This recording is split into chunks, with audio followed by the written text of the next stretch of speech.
Boa noite aos amigos de casa e aos amigos presentes aqui no Maria Madalena. Hoje, dia 12 de abril de 2024, o mês de abril é marcado por duas campanhas vinculadas à conscientização da população.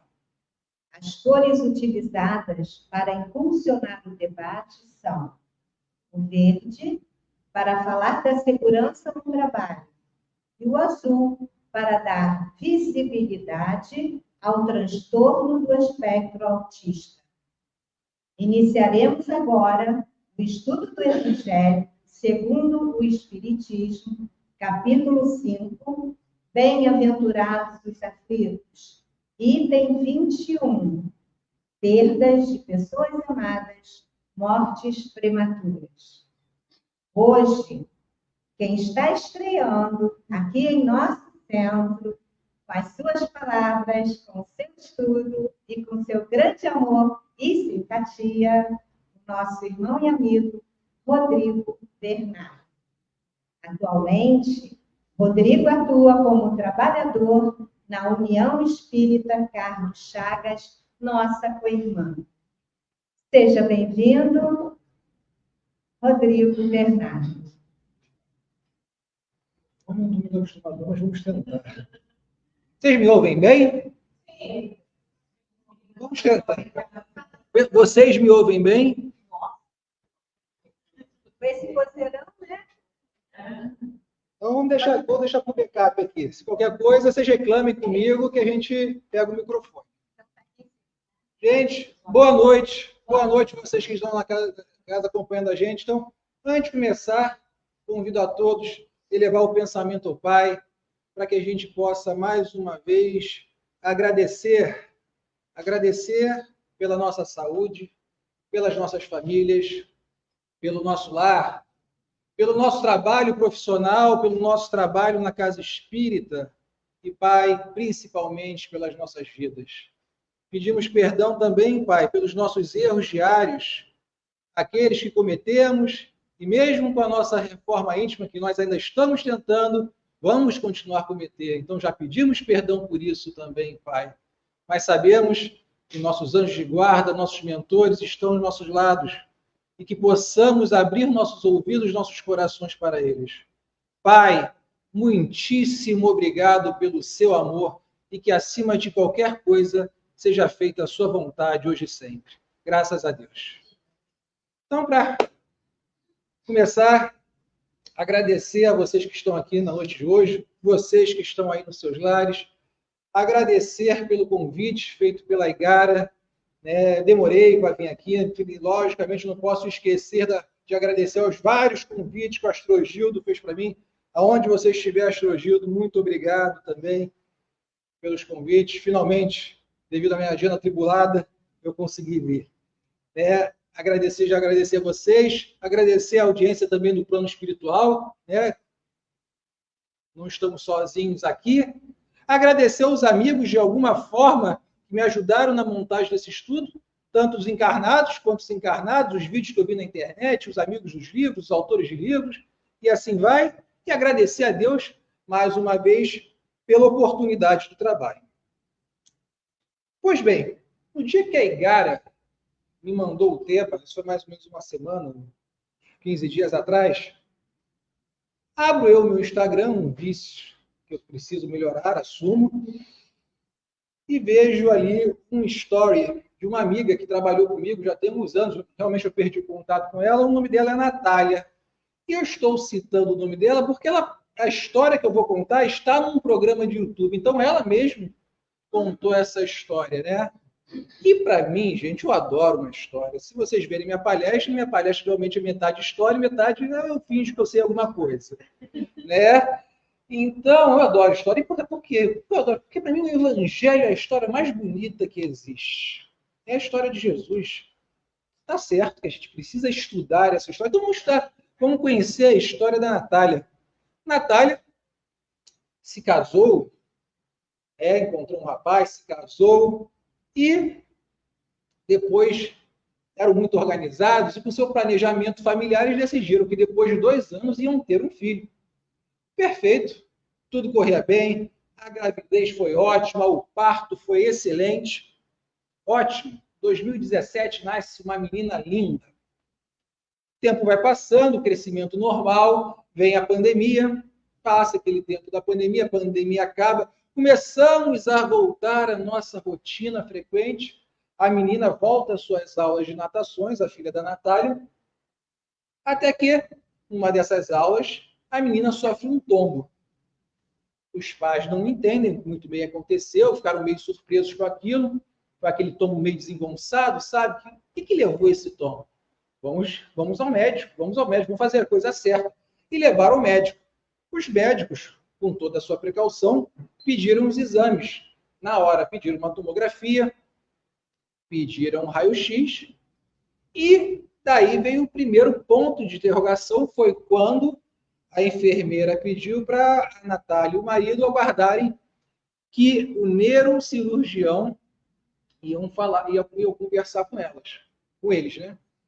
Pois bem, não encontraram nada que pudessem ter levado aquele tombo, mas encontraram algo estranho no seu tronco. Uma imagem meio embaçada, uma imagem diferente.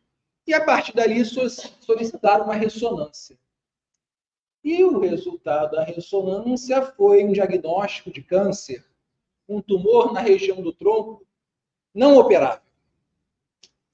A partir dali, então, Natália e sua filha foram encaminhadas para a oncologia, equipe oncológica. E souberam que, apesar de não ser operável, era possível fazer uma cirurgia, uma biópsia, né, uma mini cirurgia, para tirar aquele tumor dali, um pedaço daquele tumor, para tentar descobrir como lutar contra ele, né? Mas Natália, o marido meio aflito ainda, quem não estaria, né? Bom, vamos procurar uma segunda opinião. Aqui é um hospital de respeito, mas eu quero uma segunda opinião. Foram em busca de um segundo médico, encontraram um médico de confiança e o médico confirmou, ó, eles estavam certos, vamos para a biópsia. E foi feito a biópsia. Com o resultado dela, confirmada a necessidade da radioterapia. E a partir dali, começava uma rotina intensa de luta, uma rotina pesada dentro do hospital. Afinal, todas as sessões de radioterapia teriam que ser feitas por anestesia geral. Não tinha jeito devido à idade.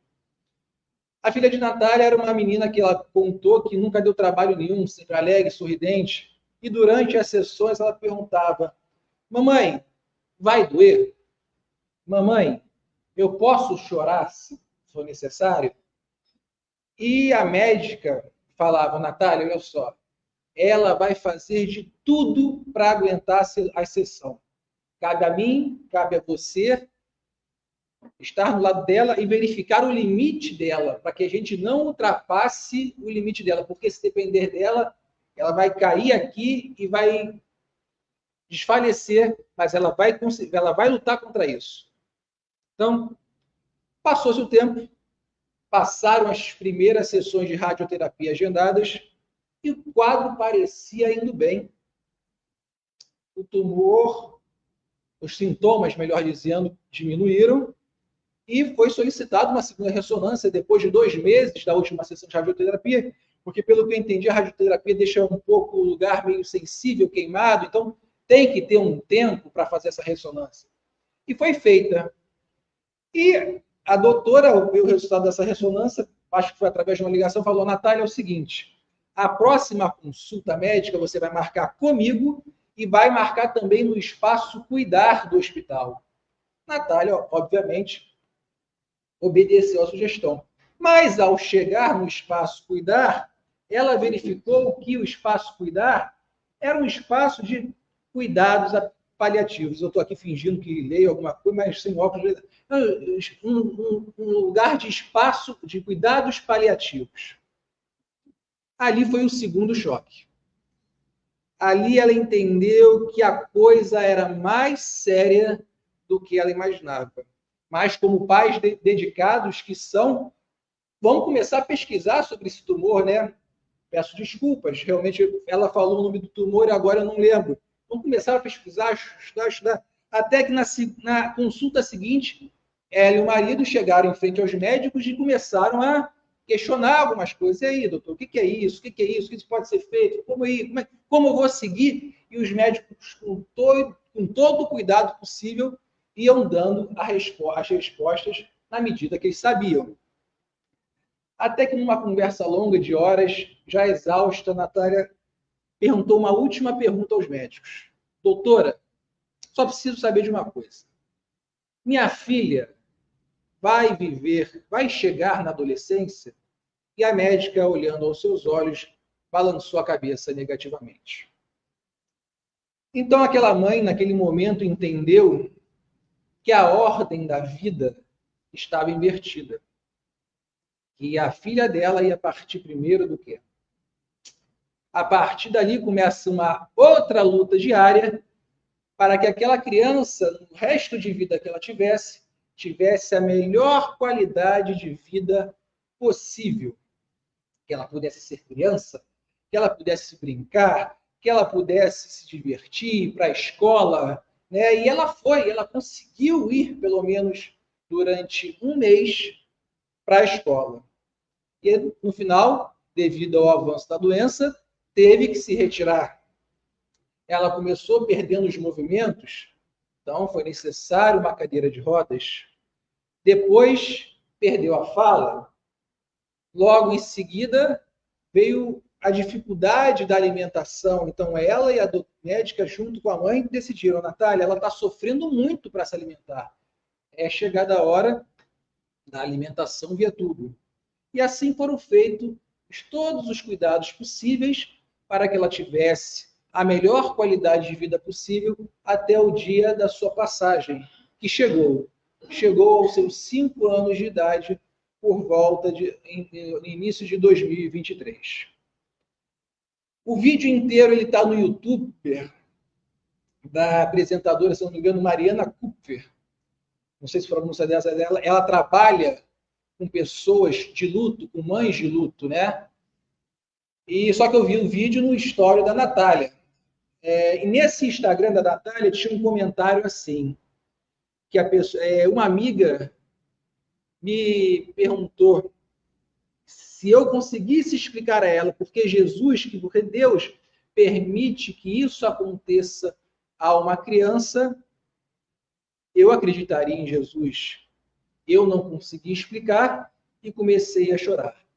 Fecha comentário. E é nessa hora que eu gritei do fundo do meu coração, da minha alma, para esse comentário: minha filha, Deus é Pai, Deus é justo, nos deu a reencarnação de presente. Nascer e morrer são só etapas, né? Porque na questão 99 do Livro dos Espíritos diz porque frequentemente a vida se interrompe na infância, os Espíritos nos dizem a curta duração da vida da criança pode representar para o espírito que animava um complemento de uma existência precedente interrompida antes do momento em que deveria terminar. E suas mortes, muitas vezes, são provações para os pais. Mas o que adiantaria eu, naquele momento, falar qualquer tipo de coisa ali no Instagram? Não. Seria um comentário vazio, sem nexo, causaria no máximo uma discussão fútil. Então, eu apenas fechei e trouxe a inspiração para cá. E afinal, se no próprio Evangelho, ele nos diz, no item 21 do capítulo, que é no tema, quando a morte ceifa nas vossas famílias, arrebatando sem restrições os mais moços antes dos velhos, costumais dizeis, Deus não é justo, pois sacrifica um que está forte e grande futuro que conserva os que já viveram longos anos cheios de decepções, pois leva os que são úteis e deixa os que para nada mais servem, pois despedaça o coração de uma mãe, privando da inocente criatura que era toda a sua alegria. Quando a gente olha esse parágrafo do Evangelho, a gente pensa assim, nossa, uma aparente injustiça, não? Questiona-se Deus, logicamente, não entende-se o porquê, vem o luto, vem a dor, sofrimento, depressão, mas afinal, Raio da gente, por que a gente quer comparar a justiça de Deus com a justiça dos homens? Aparente justiça, porque em uma justiça vê um crime, na outra vê redenção, aonde uma vê dor, na outra vê libertação. Como está no Evangelho, podeis supor que o Senhor dos mundos se aplique, por mero capricho, a vos infligir penas cruéis? A justiça de Deus é bondosa, a bondade de Deus é justa. Deus não joga dado, xadrez ou qualquer tipo de jogo. Deus não faz escolhas. Nada se faz sem um fim inteligente. Seja qualquer que fosse coisa aconteça, uma folhinha caindo, tudo tem sua razão de acontecer. Existem as leis divinas, leis essa que regulam tudo o que acontece no plano material, no plano espiritual e com nós, seres encarnados. Ponto importante, ponto que faz parte da justiça de Deus, questão número 171, em que se funda o dogma da reencarnação? Na justiça de Deus e na revelação, responde os Espíritos, pois incessantemente repetimos, o bom Pai sempre deixa aberta aos seus filhos uma porta para o arrependimento. Vida e encarnação não são sinônimos. A encarnação é uma etapa da nossa vida. Essa etapa que eu, vocês aqui que estão no salão, você que está em casa, que estamos na carne, estamos no mundo material. Mas vamos observar o verbo. Eu, vocês, estamos no mundo material. Mas nós somos o quê? Nós somos um espírito. E sendo um espírito, nossa vida plena é a vida espiritual. Essa vida espiritual aceita a vida material como um complemento, como parte dela. Sou um ser vivo, estando nascido ou estando morto materialmente, não importa. Nascimento e morte são elementos exclusivamente materiais. O nascimento, o início dos nossos órgãos, né, dos órgãos físicos, a morte, a cessação dos mesmos, eles se antagonizam no plano material. Mas o viver espiritual, ele sobrepõe essa morte, esse nascimento. Logo, gente, não houve aniquilação daquela criança, não houve aniquilação daquele jovem que morreu num acidente, daquelas pessoas plenas de vida. Pleno de vida, eu sou, vocês são, vocês que estão em casa são, pois somos espíritos. Então, a vida abundante que Jesus se refere, né? Eu vim para que todos tenham vida e tenham em abundância, em João, capítulo 10, versículo 10, no sentido que somos vivos, porque somos imortais. Então, realmente, quando falamos da morte, no sentido deste parágrafo do item 21 do ESG, vai gerar tristeza, vai gerar aquela sensação de abandono, um desespero, e no conjunto, sim, a ideia da injustiça. Mas quando olhamos o aspecto da encarnação, isso muda. Afinal, qual a finalidade da encarnação? Pergunta 132 do Livro dos Espíritos. Qual o objetivo da encarnação dos espíritos? Os espíritos nos dizem, Deus lhes impõe a encarnação com o fim de fazê-los chegar à perfeição. Para uns é expiação, para outros missão, mas para alcançarem essa perfeição, têm que sofrer todas as vicissitudes da existência corporal. Isso aqui está a expiação. Visa ainda outro fim, a encarnação, o de pôr o espírito em condições de suportar a parte que lhe toca na obra da criação. Então, gente, o único jeito de voltar para o plano espiritual, que é o nosso verdadeiro lar, é através da morte. Então, podemos ver a morte não como uma partida, mas a morte é um retorno. a morte em questões naturais, na maioria dos casos, é porque já se cumpriu o que se esperava daquele espírito para aquela encarnação no quesito evolução. Na maioria dos casos, porque até como foi na questão 99, questões que crianças que vieram complementar encarnações anteriores, né? Os espíritos do suicida. Então, na maioria dos casos, essas pessoas estão voltando quando essa morte é natural. Naturalmente, nesse caso, a morte deixa de ser uma ilusão, mas passa a ser um merecimento daquele espírito. Afinal, ele merece retornar para o seu verdadeiro lar. Vamos pensar na nossa rotina de trabalho. Todos vocês aqui têm uma rotina de trabalho. Acordam de manhã cedo, se arrumam, vão trabalhar, e vocês têm que trabalhar de 9 às 18, alguns 12 horas, alguns 6 horas, não importa. Todos têm sua rotina de trabalho. E o que acontece se vocês, no meio do trabalho, vocês hoje eu vou embora? Vocês não recebem, vocês ganham falta. É a mesma coisa.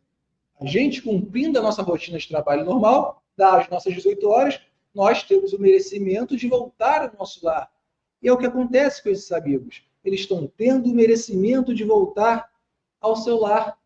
Logo, seria uma contradição imensa deixá-los na terra em expiação, aquele que já terminou a sua tarefa e teve o seu tônus vital programado para aquele momento específico. E quando olhamos para esse aspecto, não vai aplacar a tristeza, não vai diminuir a dor, não vai diminuir o sofrimento, mas com certeza a ideia de injustiça a gente consegue remover. Vamos separar um momento em nossas vidas, principalmente essas pessoas, todos nós já vivemos umas perdas, para escutar melhor nossas dores. Ali, com certeza, quando a gente escuta as nossas dores, vai ter sempre uma razão divina, uma razão regeneradora. Quem veio para o centro espírita, a maioria de nós veio pela dor um dia. Então, quando a gente escuta essa dor, nossos interesses pueris geralmente vão para segundo plano. Acreditemos, a morte é preferível numa reencarnação curta a tenha que se passar por envergonhosos desregramentos que acabam muitas vezes com famílias, com mães chorando, com pais com cabelos brancos antes da hora. Muitas das vezes, a morte prematura é um benefício que Deus concede àquele que se vai, porque preserva ele das misérias da vida, das seduções que ele possa sofrer. Não é vítima de fatalidade aquele que morre na flor da idade. Apenas Deus viu que não é necessário que ele passe mais por nada aqui na Terra. Ele já cumpriu o que ele precisava cumprir. Não sei se vocês lembram, eu vou ficar devendo a fonte, mas existe uma história de Bezerra de Menezes, a história não é deles, né? É um médium que tem a capacidade, tem o privilégio de conversar com Bezerra, e ele tem uma filha criança parecida com a história da Natália. E a filha tem uma doença grave. Bezerra comunica a ele: está chegando a hora da partida da sua filha. Comece a se preparar, né? Ele, não aceito, não pode, faz alguma coisa, Bezerra. Bezerra volta, fala: não tem jeito, é a hora dela, é o que está programado por ela. Não aceito, Bezerra, por favor, interceda com Celina por mim. Bom, Bezerra foi, intercedeu com Celina, e Celina deu a oportunidade de cura àquela menina. A menina se curou, cresceu, virou uma bela moça, chegou na sua adolescência, na sua juventude, e se apaixonou, encontrou o amor da sua vida, até que surge a decepção amorosa. Só que ela não estava preparada para lidar com essa decepção amorosa.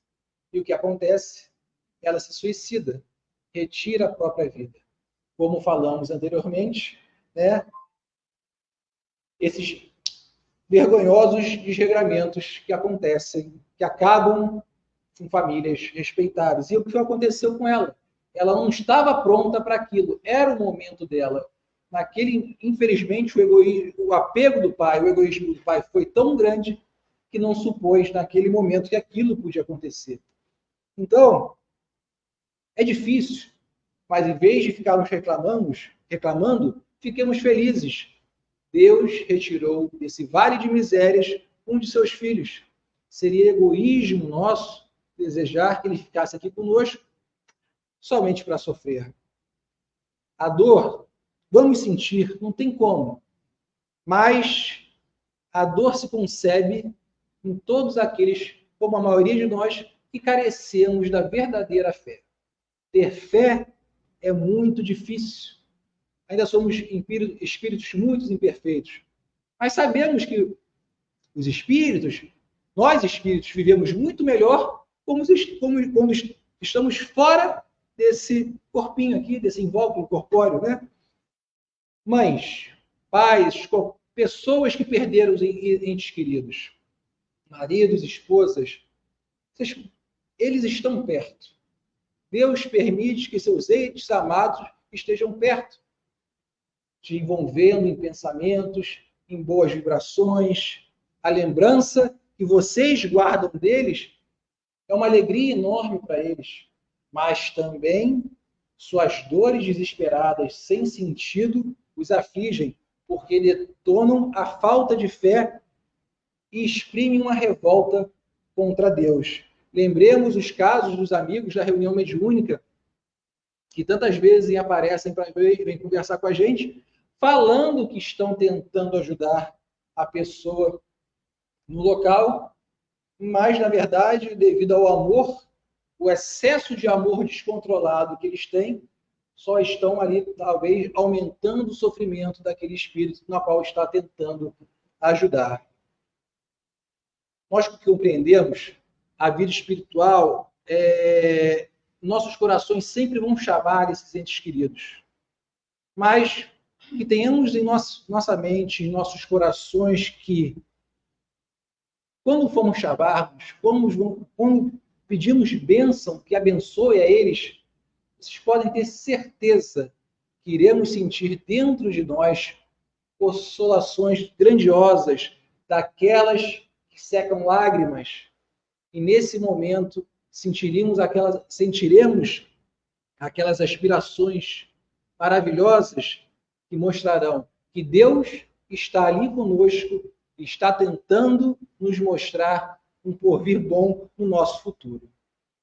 Trago um caso aqui agora lá da casa. Falei, eu gosto de história. Da minha amiga Vanessa. Vanessa chegou lá no Carlos Chagas. Oi, Vanessa, se você estiver vendo, você me autorizou a contar, hein? Então, chegou lá no Carlos Chagas, como a maioria de todo mundo, através da irmã Dor. Veio pedir ajuda. Vanessa perdeu o marido para a Covid. Ficou sozinha, sozinha, eu digo, o marido deixou ela e o seu filho, né? E o tempo passou. Com a pandemia, ela encontrou a nossa casa, veio pedir ajuda, o tempo foi passando, ela começou a estudar, entrou no EJA, aprender, começou a trabalhar lá na casa, até que um dia alguém convidou ela para fazer sua primeira palestra. Lá a gente gosta de maltratar nossos alunos do EJA, a gente gosta de maltratar nossos alunos do EJA para todo mundo fazer palestra. E eu não podia nem falar isso, já pensou que alguém do EJA está escutando, né? Ninguém fala para ninguém, então vá. Ela relutou um pouco, mas aceitou. Mas dessa vez quem caiu para trás fui eu. Quando foi me passado o tema para falar com ela, o tema era esse: perdas de entes queridos e mortes prematuras. Eu falei, não. Eu lembro que eu estava na parte de cima, quem conhece a nossa casa, é mais ou menos a parte de cima, é onde o pessoal fica. Eu estava aqui, ela estava lá, eu olhei o tema assim, fiz assim. Não, isso não, isso é bom. Mas tá bom. Já que é o tema, vou falar para ela. Ela que decida. Mas pela primeira, umas poucas vezes na vida, eu cheguei para ela, esse é seu tema. Mas eu te permito trocar de tema se você quiser. Ela olhou, vou pensar, lógico. Tinha que pensar mesmo.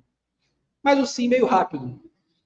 Ela falou que, Rodrigo, não é por acaso, é para eu dar o meu testemunho.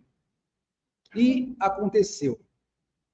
E antes de começar, logo no início da sua palestra, ela começou pegando o significado da palavra prematuro no dicionário, que era amadurecer antes da hora, chegar antes do tempo normal.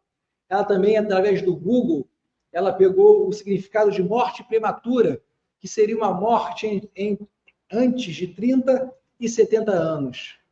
Mas aí vem a pergunta: prematuro para quem? Prematuro para a gente.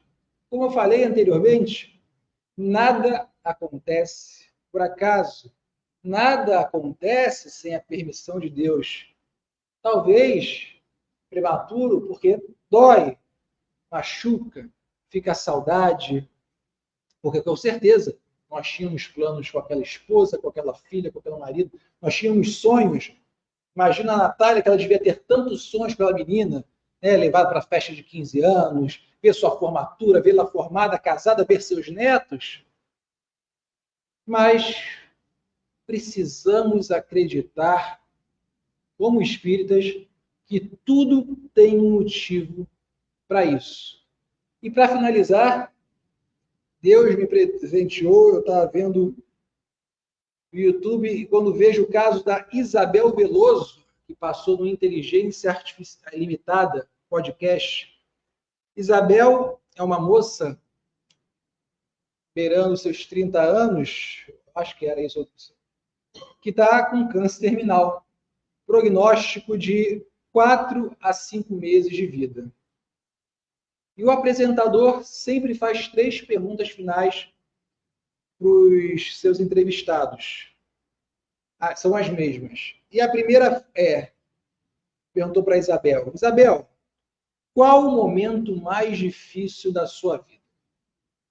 E ela foi firme, falou: tenho certeza que isso ainda não aconteceu. Vai ser quando eu deixar as pessoas que eu amo. Ela falou que ela falou que não ia sentir nada, deve ter a sua crença e respeitamos.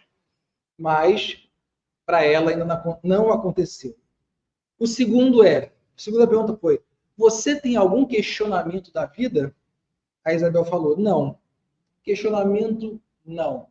Eu só teria um pedido: que não doesse tanto para as pessoas que vão ficar aqui, porque eu sei que eu vou partir. E a terceira pergunta para a Isabel é: você gostaria de deixar uma mensagem para as pessoas que estão te assistindo? Ela pensou e falou: eu tenho certeza, quando eu for, vai ser um momento de alívio para mim, porque vai ser o cessar das minhas dores. Mas eu só pediria que quem ficasse respire por mim o que eu não pude respirar. Viva por mim o que eu não pude viver. Ame por mim o que eu não pude amar. Aproveite seus amores, aproveite a sua vida da forma com que eu não vou poder. Então, minha gente, a única coisa que eu posso falar para vocês para finalizar é: aproveitem a vida de vocês também. Fiquem com Deus. Oi? Desculpa, eu estou desinformado. Estou fora do script aqui. Não. Vamos finalizar. Exatamente, perdão. Vamos finalizar, mais uma vez, convidar todos para a nossa prece final. Agradecer a todos que estiveram aqui, agradecer a vocês que estiveram em seus lares, agradecer o pessoal do plano espiritual que está nos assistindo também, por esta oportunidade de trabalho. Pai, muitíssimo obrigado por este momento de aprendizado que eu pude estudar, qual podemos juntos aprender e entender um pouquinho mais dessa doutrina no qual tanto amamos. Obrigado pela casa de Maria Madalena, que nos permitiu esta oportunidade. Obrigado a Deus por tudo. Graças a Deus. E em meio a esses agradecimentos, eu te agradeço. Eu não, nós. Nós te agradecemos muito pelas suas palavras aqui. Obrigada. Lembrando aos amigos de nossa casa que amanhã de manhã, das 8 horas ao meio-dia, temos o bazar beneficente do Maria Madalena.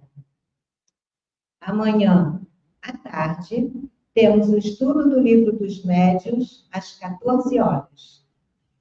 Na segunda-feira, dia 15, a partir das 18 horas, temos a prece coletiva e o estudo do Livro dos Espíritos.